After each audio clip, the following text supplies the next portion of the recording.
প্রিয় খামারি ভাইয়েরা, আসসালামু আলাইকুম। আপনারা যারা দেশি মুরগির বাচ্চা খুঁজতেছেন, এই দেখেন আমাদের দেশি মুরগির বাচ্চা। আমাদের নিজস্ব প্যারেন্টস থেকে ডিম নিয়ে আমরা হ্যাচিং করে থাকি। আর ভালো মানের বাচ্চায় আপনার অধিক মুনাফা দিতে পারে। বাচ্চার মান যদি ভালো না হয় তাহলে আপনি অধিক মুনাফা পাবেন না। আমাদের বাচ্চাগুলো দেখেন, এখানে প্রায় 3000 বাচ্চা রয়েছে। আমরা মাসে প্রায় 1.5 লক্ষ বাচ্চা উৎপাদন করে থাকি।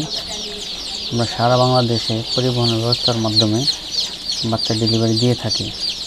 আপনাদের যত প্রয়োজন আমাদের সাথে যোগাযোগ করতে পারেন, আমরা সেই অনুযায়ী আপনাকে বাচ্চা দিতে পারবো। আর আমরা সবসময় চেষ্টা করি খামারিদের যেন লাভবান হয়, তার জন্য আমরা সবসময় ভালো মানের বাচ্চা দিয়ে থাকি। আর আমাদের সাথে আপনারা যোগাযোগ করতে পারেন। আমাদের সাথে যোগাযোগ করার মাধ্যম হলো দেশি মুরগির খামার ময়মনসিংহ, কিংবা ওয়েবসাইট www.humayunagro.com, কিংবা ইউটিউব হুমায়ুন এগ্রো নামে সার্চ দিয়ে পাবেন। ধন্যবাদ।